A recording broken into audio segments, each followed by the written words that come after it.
Sorry guys.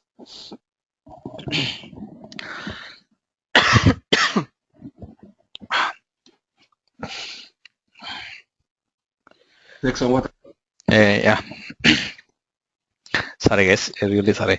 See, when you are importing the data, even say if it is a SAP HCM system or in fact any other third-party system, make sure to get a template from this place and provide that template to the third-party engineers, or if you are the guy who are extracting data from SAP HCM, right? Try to make sure that you read this template and you know the format, to which format you have to load the data, and try to map in this format, guys. Just a suggestion, and download this template, the wheel, which is nothing but your legal entity, and let me bring it here, guys. Okay, this is the file, the template that we downloaded. Click on that. You see here, external ID, nothing but the wheel ID. If you want to keep some end date, someone is asking, right? Yesterday, I remember Ray and someone else is asking question, Sandy, I guess. Your end date. On the screen, you don't see the end date, right? But you can see when you're loading through the file, all the fields, whether they have been configured on the screen or not, they are all available here, guys. Okay? See end date and the name of the company, legal entity that you want to create, the start date, the description, status, country, standard weekly hours, currency, business unit, external code. We have an association with the business unit, right? We can load the business unit external association with business unit as well. So let me create one and then we'll move on further, guys. Let's say I want to create USA underscore, 1 second, guys. AS underscore USA underscore legal entity is the one that I want to create. I don't want to give an end date. Let's say wheel name is, okay, and start date is going to be like say, and description is uploading legal entity from CSV file, and status is active, and let's say country is, you have to give country as United States, guys. Always don't give USA, it should be United States, guys. Just an update for you, it should be always United States, guys. Sorry. Let's say I want to give some hours as 44 or so. Okay, I don't want to give business unit at this moment, guys, because I have to go back to the system and get the ID here. But you can always give the ID. The ID is nothing but the external code of that business unit, guys. You can always place it here. It will automatically associate that. Let me import this into the system. Yes, sir. Yeah, must you use United States? What about the UK or whatever? UK is like United Kingdom. Yeah. What's your question? Okay, you use a kind of abbreviations. Is that what it means? No. It's not like that. I mean to say, like say when you're creating a new company, right? You are going to manage organization. I'm just telling you what are the drop-down options available to you. It's not that all these things you have to provide in text only. There are some couple of countries where you can give the abbreviation or short notation.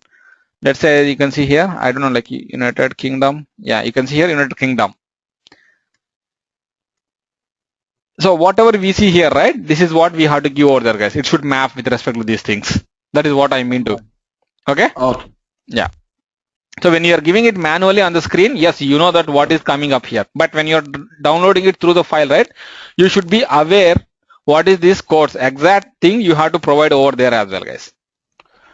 Yeah, Raghu, just a quick clarification. These are just the shell company codes, meaning like just a dummy company codes, maybe equivalent to matching to finance only. It's not really, nowhere it is connected to the finance system, right? No, you can connect this to your finance systems, but whatever right now we are doing, right, we are not connecting to any other system, Ray. Okay, this is just like HR specific company codes, we're just utilizing it. Exactly. Okay. And also, like, does the time constraint concept apply to SF, or is that like that doesn't exist in SF at all? What do you mean, Ray? Can you explain? Okay. Like, let's say I want to maintain like multiple like a travel allowance, maybe a one-time payment when the payroll comes, maybe some other payment like a multiple times within a pay period, something like that. Same record like a multiple times. So bonus, maybe annual bonus only one time exists. So at the delimitation and the time constraints, which is a huge concept in HCM, does that apply here or no? That doesn't exist at all here. No, your delimitation and your recurring things, right? To associate the recurring records to your employee data, yes, it is pretty much possible, Ray. Say if you want to give some variable pay to your employees at every 3 months, yes, you can associate that component to your employee compensation. Okay. Yeah, it is pretty much possible, Ray. Is that your question or something else on similar lines, Ray? I think you can proceed. Maybe I'll rephrase my question in the end. Just okay, yeah. Proceed. Sure, Ray. Yeah. Raghu, just to rephrase that, right? The time constraint is basically whether you can have multiple records within a given period of time, or you just need to have one record at every instance. So something like, let's say, from Jan 1st to 12/31/2015, we do have a record. Okay. And also the system allows effective 2016 of Jan 1st yes. till 12/31/999. I mean, generally in HCM, yeah, 12/31/999 is the concept, right? So yep. that kind of concept is available or not? Yes, it is available. Yep. Yep. And since we have not even loaded that, I mean, we didn't enter any end date here, so by default it is going to take it as 12/31/999? No. It doesn't take any date over there. It will just keep it as blank. And that is the reason you can see here when you are loading the data here, you don't even see the end date. Okay. Yeah. If you want to end date, yes, that is when you have to go ahead and manually end date that particular entity. And you can start a new record from there.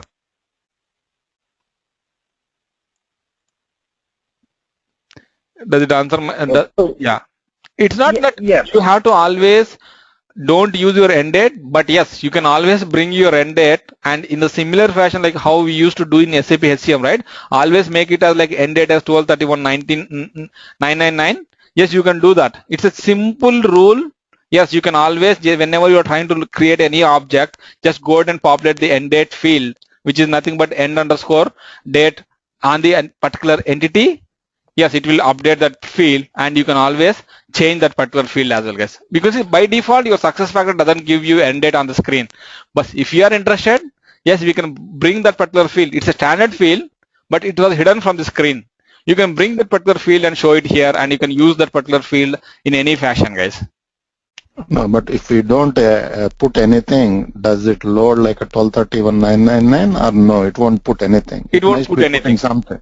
No. It is not. It won't put anything, Ray. Unless we have some rules in the system, right? By default, it doesn't put any date over there. Okay. Yeah, it is up to us to which particular date. By default, it should be end dated, right? We have to create our own rules. That is the reason. Again, we have to depend on the business rules engine, guys. Okay. Whenever you add a new start date, by default, the earlier start date, I think there will be some connectivity internally. Yeah, we have to. We have to do that, Ray. Okay, we have to add it. Okay. Yes, correct. It's a manual thing. So one more question, Raghu. The overlapping of data is allowed. Like if a particular employee has a two records, the same time record or something. So that is. So is it going to give there is a setting, or is it by default overlapping is allowed? Overlapping is allowed, guys. Say if you have a same record starting from the same date, and if you want to create one more record starting from the same date, yes, it is allowed. But if you don't want to allow that, right, yes, you have to depend on the business rules to avoid such kind of duplicates, or automatically whenever you are creating a new record, end date the old record, yes, that is also possible in your success factors, guys. So there is no, okay. So you have to write the business rule. There is no like. Yeah. We have to write the business rule. There is no configuration. It's not a configuration, guys. Yeah, because HCM like they have like time constraint. Whatever, if you put the time constraint, you can't have the overlapping of data. Yeah.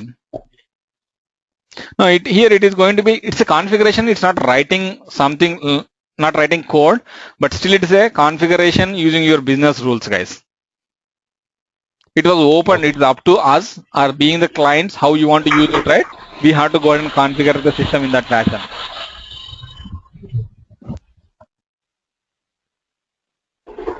Raghu, I have a quick Yep. Yeah, Raghu, sorry to interrupt. Someone is going to ask something. So, generally, like HR, it's totally date-driven and do store several types of dates in the system. So, do we have such concept here, like to store, let's say, we have terminated an employee or retired an employee kind of? Yeah.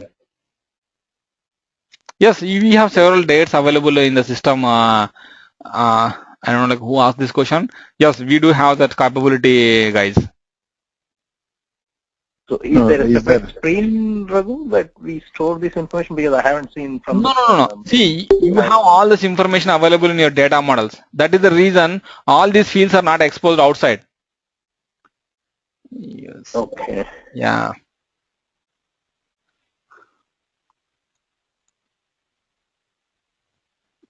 Not this one.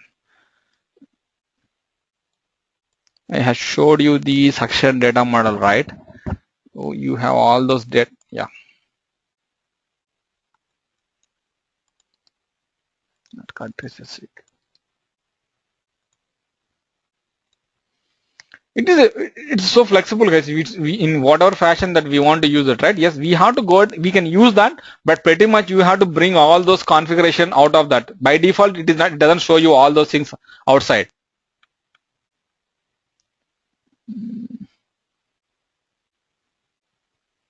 You can see here the service start date. I don't know what it is. Last review date, date of current position, meritorize effective date, other component compensation related date of position. So you have all those things, that determine date, everything you can see here. But by default, they should be brought onto into the visibility. You can see the visibility is always, I mean, most of these fields visibility is set to none, guys, which means that by default they are not available on the screen. Yes, if we are interested, yes, we have to go ahead and bring them or set their visibility to both are none, both are read only or visible only, guys.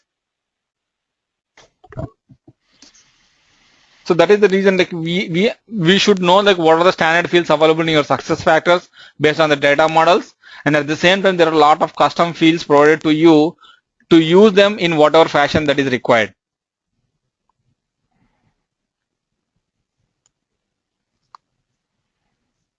Hello? Yeah, Raghu, thank you. Yeah, Okay. that helps.